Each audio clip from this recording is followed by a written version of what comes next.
today.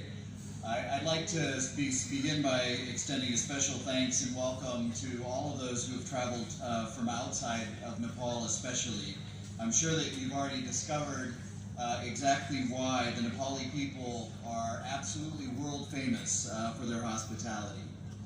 My family and I, in the year and a half that we've lived here, have been treated like honored guests, I can tell you, and we are so happy to continue to call Nepal our home.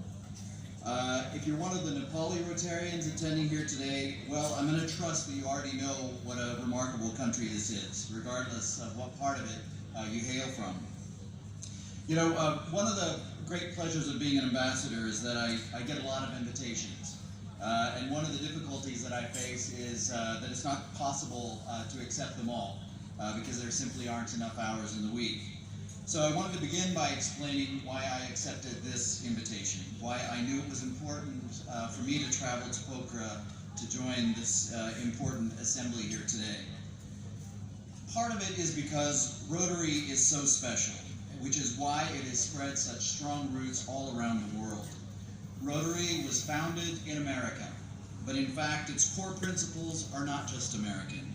I mean, they are American, but they aren't solely simply American. They are also Nepali and Chinese and Indian and Brazilian and Russian and Egyptian and Nigerian, which is why there are now Rotary clubs on every continent in the world. Service above self is a motto that resonates powerfully in every country and has meaning and value in every culture. I also know the role that Rotary has played and the resolve that Rotarians demonstrate every day in making the world a better place. We've just seen evidence of that from the preceding presentation. Rotarians are committed to making the world a healthier place, to making it a more inclusive place, to make the world a safer place, a more prosperous place. I also know that children in countries all around the world are living without the threat of polio today because of Rotary's efforts. I know that Rotary has elevated entire communities through its engagements, and that tangible results, ranging from healthcare to education to clean drinking water, have benefited millions around the world. And I know that Rotary, through its scholarship and fellowship programs and its commitment to building international understanding, has opened the door to young aspiring leaders who have and who will continue to shape our world long after their formal education and their formal exchanges have ended. So you might ask, how do I know these realities? Well, I can tell you I know about this not because I read about them in a magazine or heard others tell me about their value.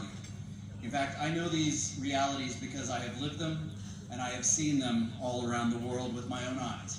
I've had the chance to see with my own eyes communities free from polio and to know the degree of health assistance and clean drinking water, the impacts that has made in lives around the world. And I also know these realities because I personally and directly have benefited from the generosity of Rotary International, the Rotary Foundation, and individual Rotarians. When I was a young man, and just 21 years old, and just starting to consider the options in front of me for my role in the world, I was interviewed by my university's newspaper, which was doing a story on graduating students and what they hoped to achieve with their lives. My dream, I shared in that interview, now 35 years ago, was that I wanted to become a diplomat and serve my country.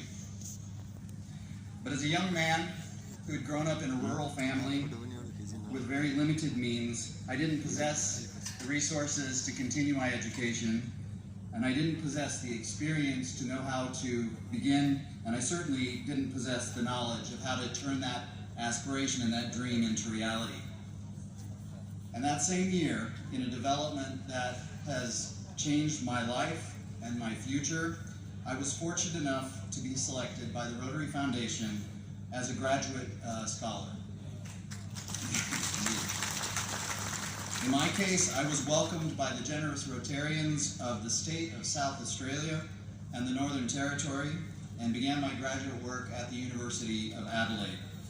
It is no understatement at all to share with you that this fundamentally changed my life and the way in which I perceive the world, and it gave me that experience, that opportunity, and that knowledge that I needed to in fact realize my dream. I interpreted then, as I do now, the faith that Rotary placed in a 21-year-old boy was my call, my own call to service, and to leave any fear and doubt by the roadside, and that was my route for making my aspirations a reality.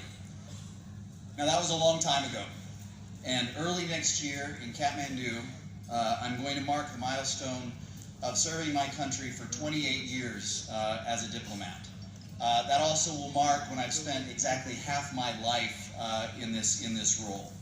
And I will also observe my 25th year of living outside my own country, but while representing her interests. Here in Nepal, where I've had the chance to live and work twice, in Bangladesh, in Egypt, in Uganda, also twice, in South Africa, in New Zealand, and in the Netherlands. But that all started right here with Rotary. So, how do I know the impact Rotary has on lives? Because a long time ago, the Rotary Foundation invested in me and gave me the tools to play my own part. I was one of those children in the pictures you've just seen. So what did I learn from this? Well, ultimately, that it's not really all about me. In fact, it's also really not all about you. It's about the concept of service above self. It's about the benefit to communities. It's about adhering to and demonstrating always values and fairness. It's about the belief in the inherent equality and dignity of all people, regardless of their gender, their race, their religious belief, their sexual orientation or gender identity, or their language. Another reason I made this trip to Pokhara today is because I knew this gathering would bring together people from outside the usual government circles in which an ambassador often operates. Now, I don't intend to devalue the importance, of course, of government. After all, I work for one, and the ambassador's core function is to represent one sovereign government to another. But as a government official, I know, and I am keenly aware, that the strength of a nation is never, ever measured by its government, nor by its military, nor by the size of its economy. It is measured by the size of its heart. And a nation's true strength is to be found in something inherently more valuable and more essential than any of those things I just referenced. The strength of the people, the lifeblood, the nervous system of its society and its communities. So to measure a nation's strength, I think we have a few key questions that we have to ask.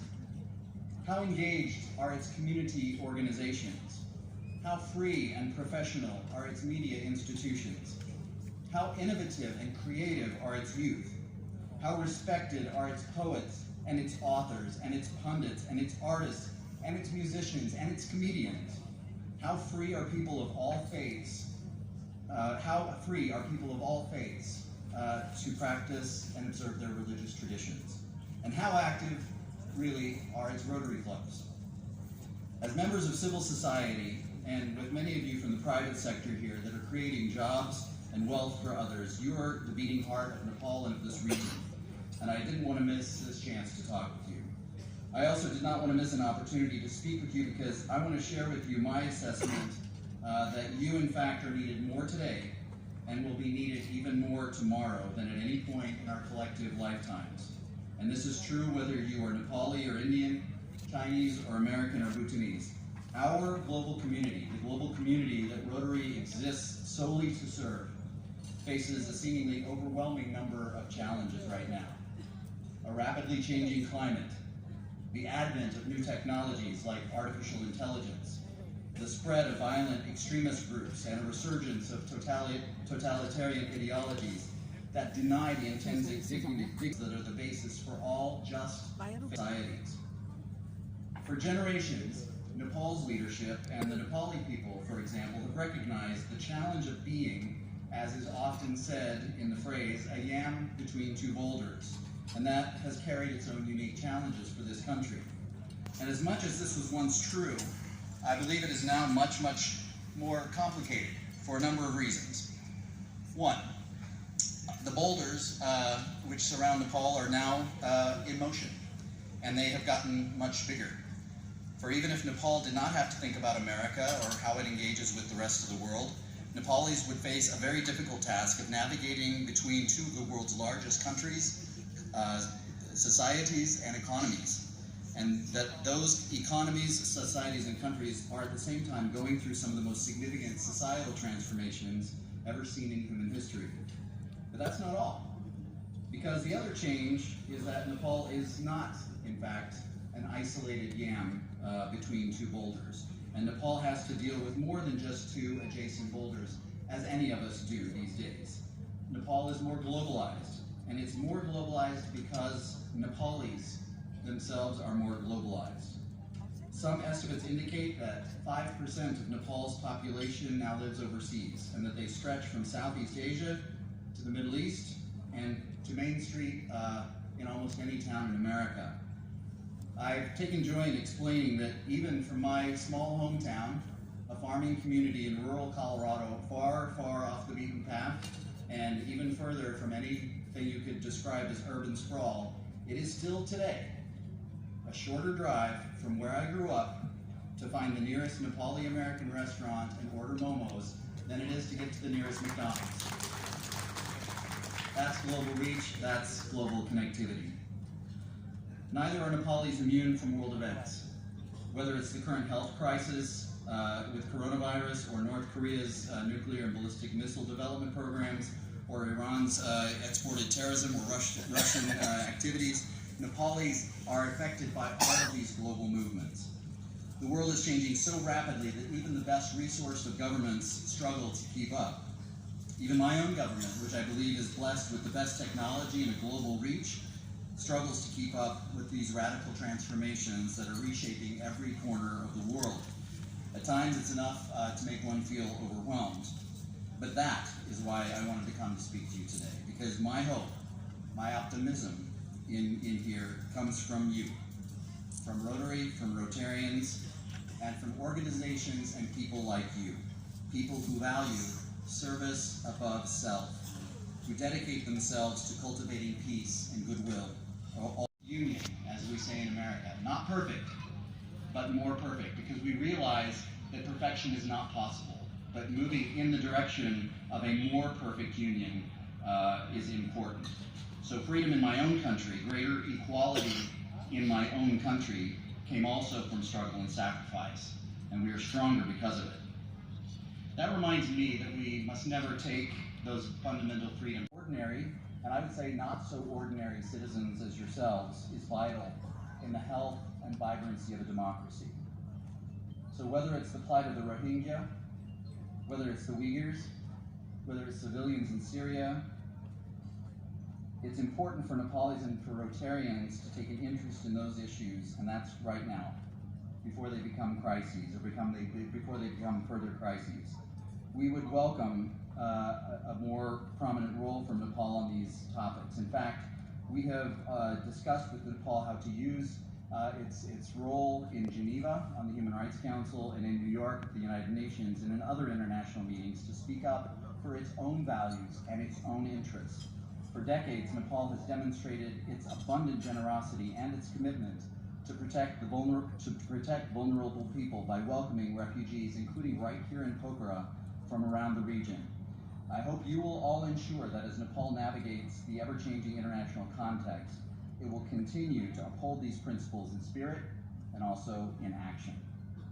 And I know that you as Rotarians believe this anyway. I know who I'm talking to, but I encourage you to redouble your efforts and lift your voices to meet the many threats to human dignity that we see around the world today.